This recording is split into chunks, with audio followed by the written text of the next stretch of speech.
Good morning, it's Monday today, during a heat wave in Paris. It's already super hot, it's 8 o'clock something. Oh shit, 8:42. I wanted to get up earlier, but because I slept so badly because of the heat, I slept in a bit this morning. I have to go to the grocery stores and I wanted to go there and come back before the temperatures go too high. Hello? I have some stuff left in my cabinets, but I need some essentials. I need flour, for example, I need butter, I need eggs, I need milk, but I do have a lot of zucchinis, shallots, a bit of potatoes, onions, oats that we will use this week.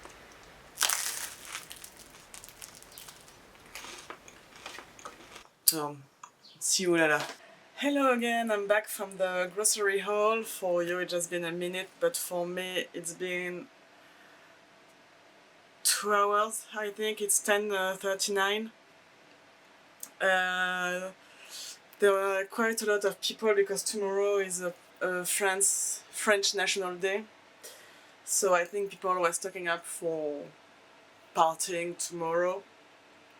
My goal was to have a grocery haul that cost me about 30-35 euros because I'm currently unemployed and a bit tight on money. But I didn't really count it as I was going, as I went into the shop and putting things into my cart. So the final total was 63 euros and a few cents, which is a lot, and I don't feel that I have that much things. But it's true, I do try to buy some quality food if I can, on some products, especially produce. For example, I bought apple, I bought them organic. Same for the eggs. And the flour is organic because it was actually cheaper than the regular flour. Maybe there was a special sale, but it was very cheap. So let me show you what I got. We have some buckwheat bread. That is sliced, so it's more convenient. I needed olive oil. That was one of my very expensive items, and I bought two because there was a special offer. The second one was only 3 euros and the first one was 9 something, so that's why I bought two, because it's 3 euro for a bottle of olive oil is very cheap. Flour, as I mentioned, couscous because it's quite cheap and it's great in salad, and it's currently very hot in Paris, so I thought that would be a good buy.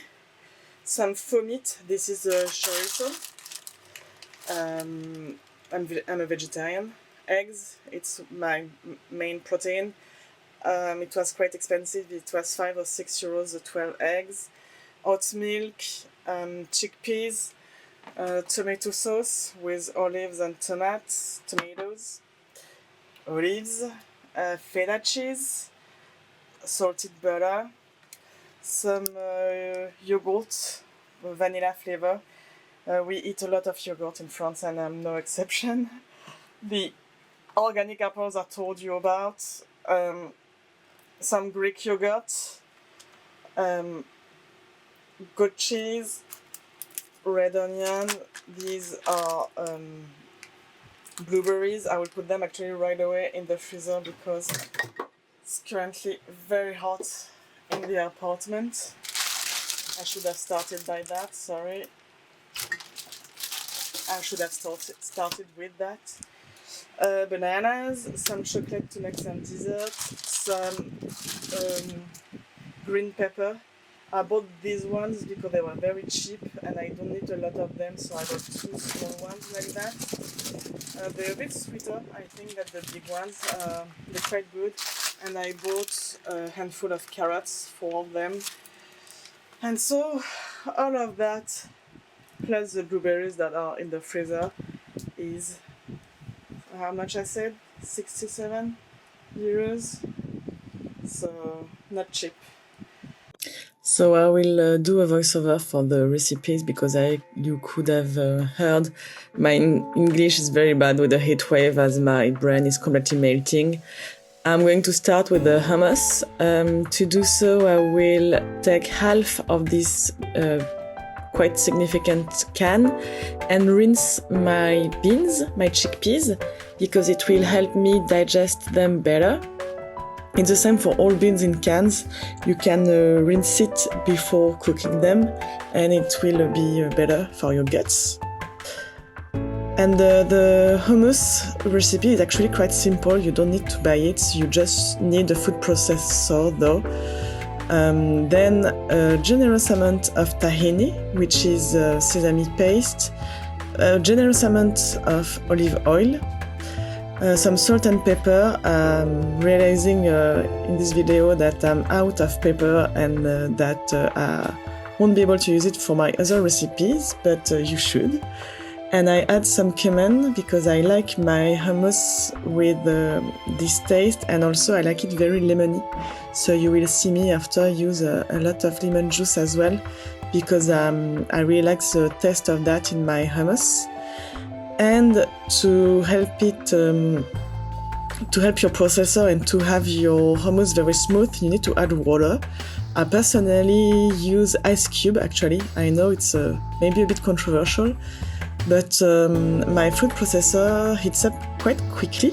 So in my head it helps not getting too warm and not cook my hummus. And it works. It works quite well. You will see afterwards. It's very smooth, the textures. It's really how I like it and how you can find it in the store. So that's the goal. And that's it. That's just these few ingredients that are mostly regular ingredients, nothing too crazy. And you need to mix the hummus for a few minutes, sometimes 5-10 minutes, until it's very, very smooth. Don't hesitate to taste as you go to check the seasoning and change it if necessary. And then it goes into Tupperware and to the fridge afterwards.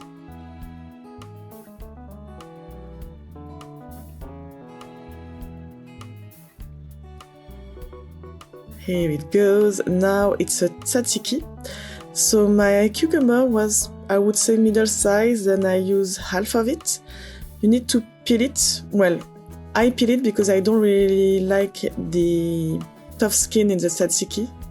So I peel it, shred it again, and then I press it in my hands to remove as much water as I can from the cucumber. I throw the water away as you can see, but you can actually use it in smoothie, for example. It's very good. Then you need the Greek yogurt. Here it's with the goat milk because I don't digest cow milk very well, but you can use whatever Greek yogurt you like. Again, lemon. I think I put 2 tablespoons and a half. I'm mostly highballing stuff, as you will see. That's dill. I would say maybe a teaspoon. Thyme because I love it. Pepper, salt actually, and you should put pepper, but I'm out of it. And I like a bit of garlic powder. That's totally optional. I just love garlic, and just a tiny bit of olive oil. You mix that well and you already have your tzatziki. Again, it's very easy to make, and that's why I try to do it and not buy it from the store because it's also much cheaper if you do it. Now we're on the coleslaw. So I would say a quarter to half a cabbage, depending on the size of your cabbage and how much coleslaw you want to make, of course. But this was a quarter of quite big cabbage with 2 carrots. Again, use your processor. Well, I use my processor because it's much easier and I have one. Then I make the sauce. It's a earthy version of a coleslaw, so it's with yogurt, Here it's Greek yogurt, but you can use any plain yogurt that is not sweetened.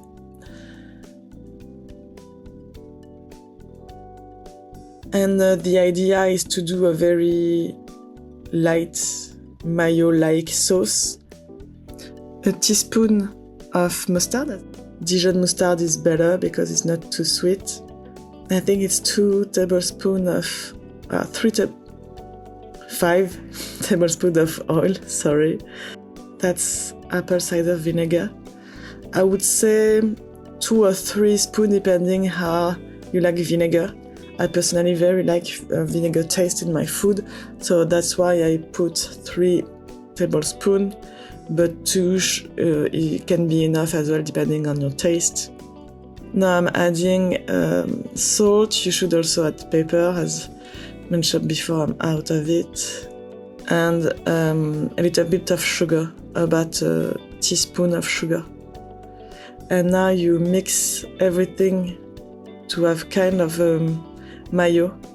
It will be probably more liquidy than a mayo, but that's okay.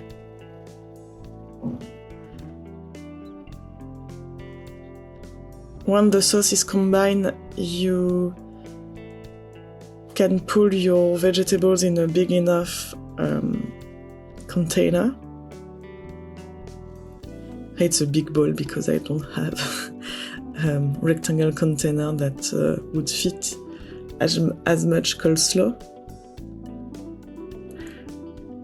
And we are almost already done. Just pour the sauce on top of it, give it a good mix, and off we go.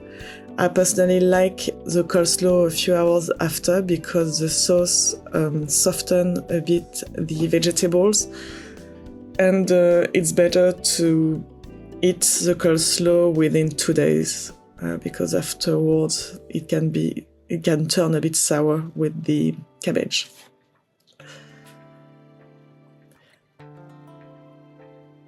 Now we off on a chocolate cake that use zucchinis because I have a lot of zucchinis left in my fridge and I want to use them as much as possible. You will see many recipes in this video use up zucchinis.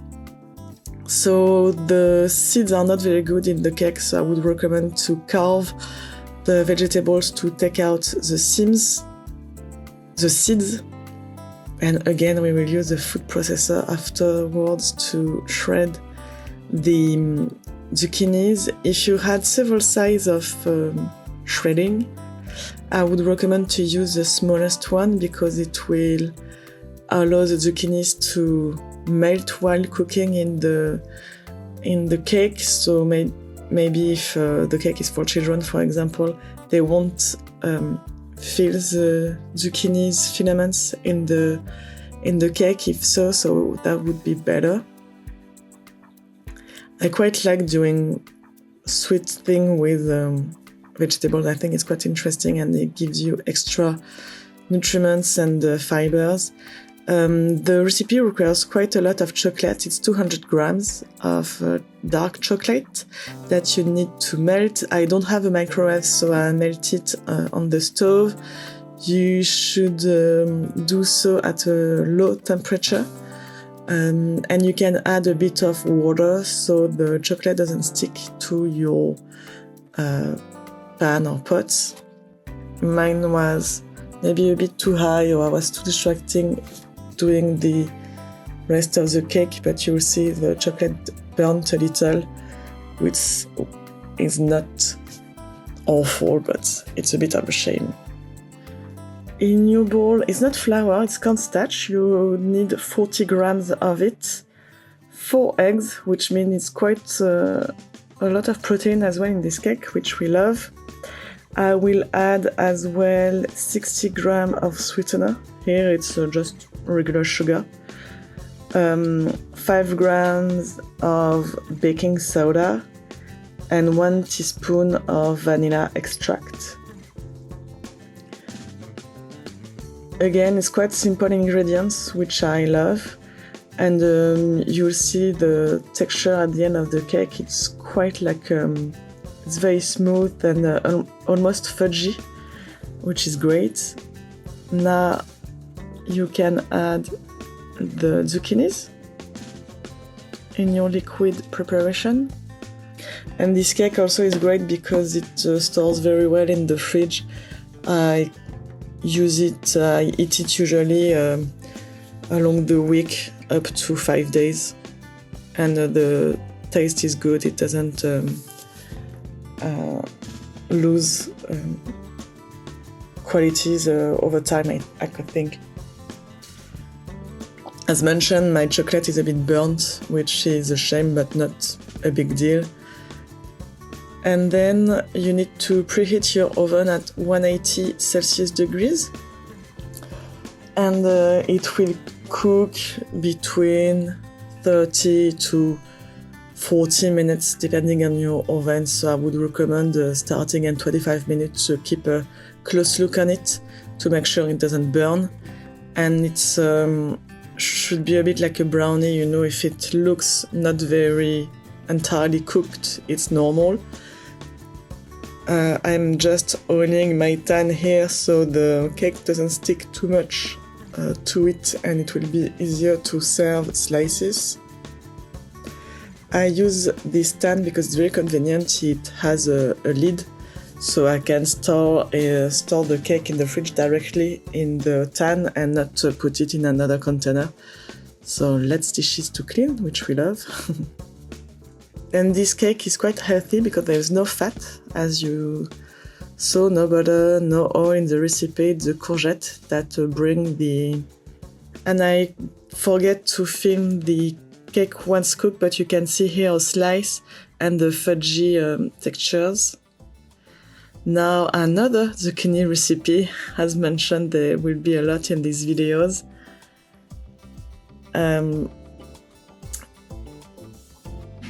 Again, we will shred it for a change. I think this processor is being very put at a good use this week. It saved me so much time and energy, especially during a heat wave. You don't have to shred by hand your vegetables. And we're gonna do some meatless balls, which is quite an easy recipe as well. You'll see on this channel I don't like very complicated recipes, I'm just an easy girl. So it's basically one big zucchinis or two medium-sized, 100 grams of breadcrumbs, 1 egg, 1 diced onion. Honestly, I did a pretty bad job at dicing my onion, so you can do it more finely. You see the bits are quite big. 2 garlic, 2 pieces of garlic, sorry, the word is out of my mind. Some parsley, I would say a generous tablespoon, 50 grams of parmesan and salt and pepper. Then you can add whatever seasoning you like. My idea here was a bit Italian, so I added thyme, which I love, a bit of oregano as well. If you want an Italian mix, for example, that would be perfect for this recipe. And it's quite easy to do. Basically, once the zucchini is shredded, most of it is done. And then to combine everything, I would highly recommend to do it by hand. It will be much easier and quicker than with a utensil. And then you can shape balls. With this recipe, I did 9 of them. So I would say between 8 and 12, depending on the size of the balls you do. You need to have all the balls the same size so they cook evenly. And I added just a touch of oil with my brush before putting them in the oven. That will help them get very good looking, very golden.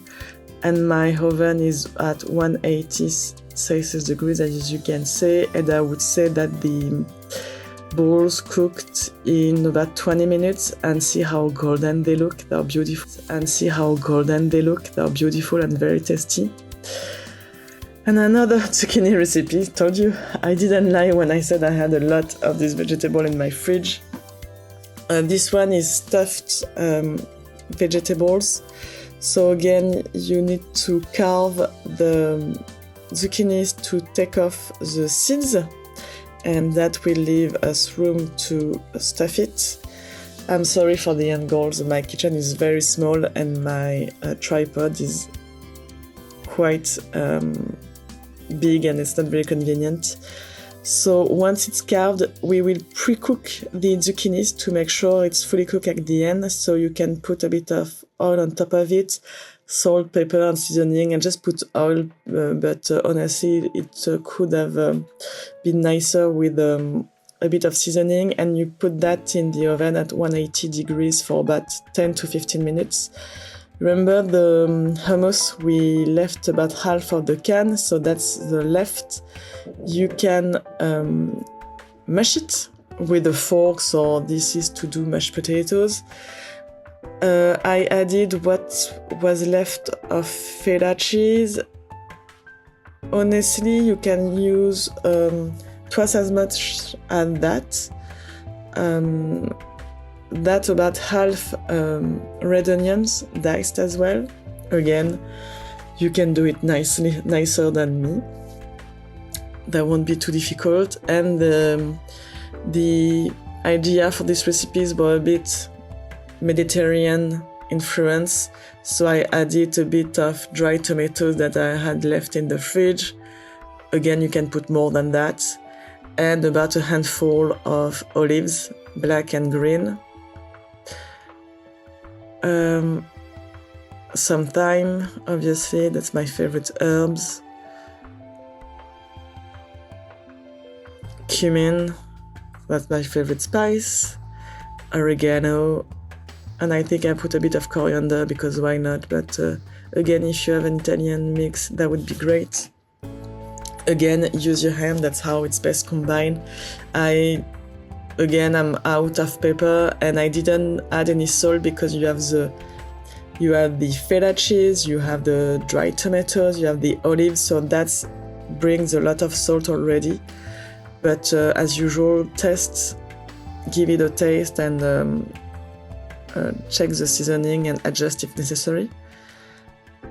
And my zucchinis were cooked. You can see on top of it, it's starting to get a little brown, so that's how you know it's cooked. And I put a knife through it very easily.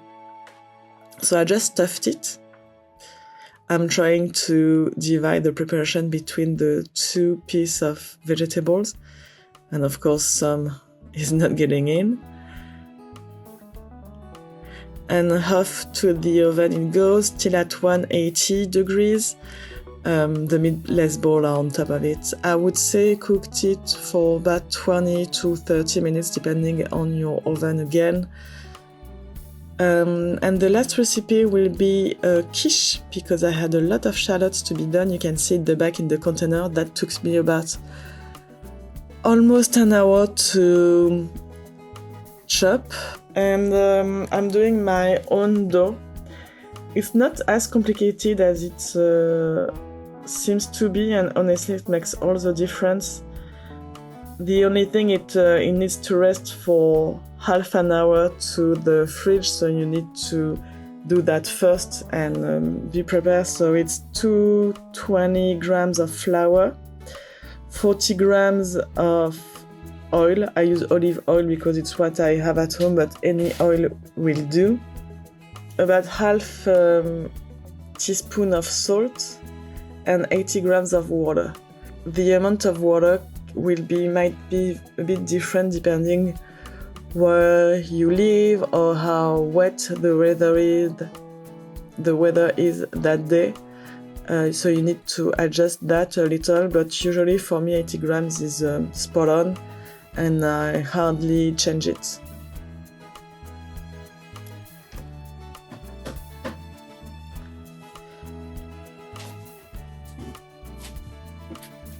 Then you give it a good mix again.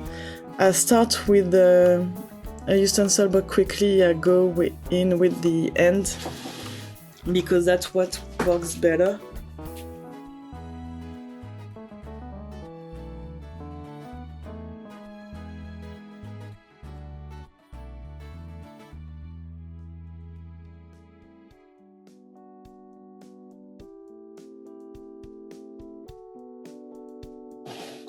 And after the fridge, it goes in a clean tea towel.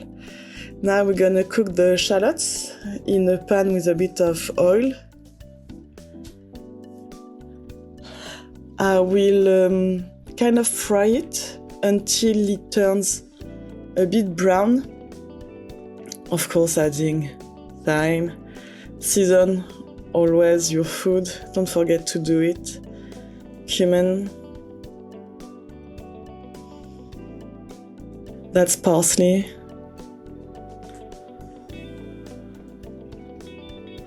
I need to put in a nicer container because this bag is not very pretty. Oregano.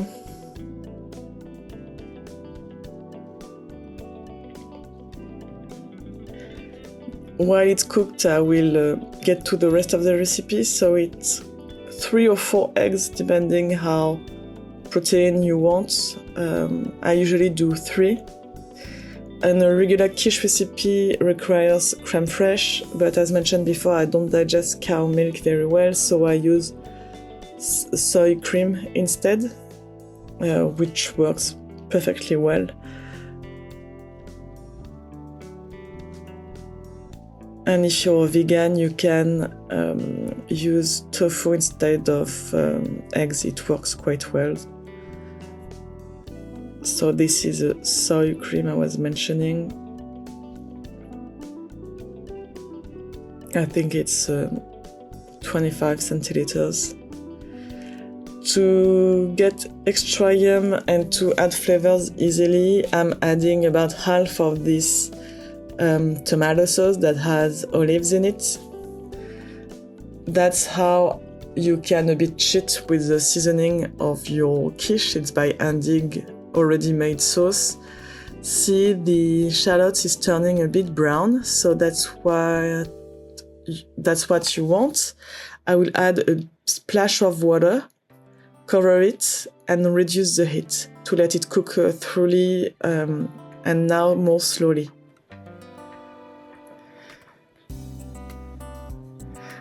Adding the sauce as mentioned.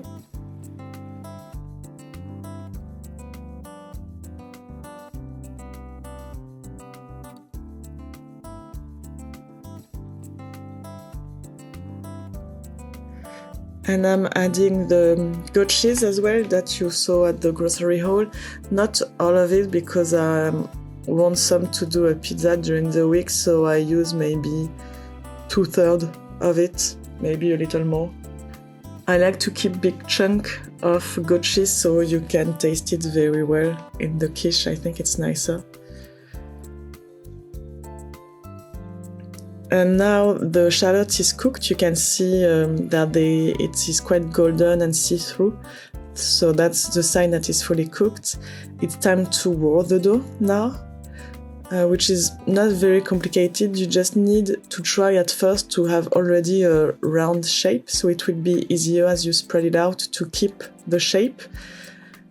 And don't be scared to use a lot of flour so the dough doesn't stick to your what you roll it on, basically. Take your time. Just be sure it's evenly spread as well. That will be nicer when eating it. Again, a bit of oil at the bottom of my tin so it doesn't stick to the dough. I will use my brush to spread it around, or you can use a tea towel. It's fine.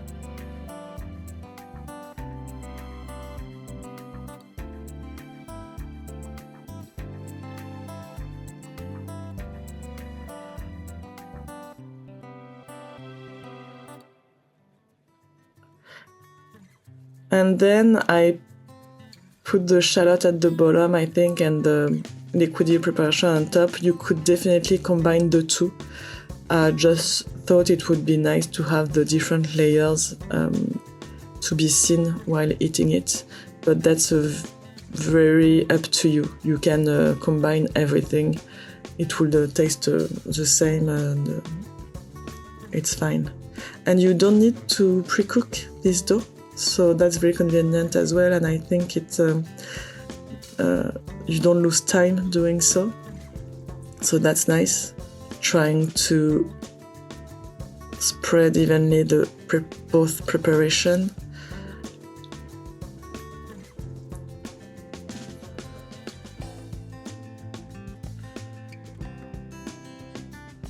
And once everything is nice and spread out, you can roll in the dough that might be a bit extra, you see, like that. That will look better when it's cooked than if it stays standing up. So I'm doing it all around when necessary. And the oven is preheated at 190, and I cooked it for about 40 minutes. I would say 30 to 40 minutes depending on your oven.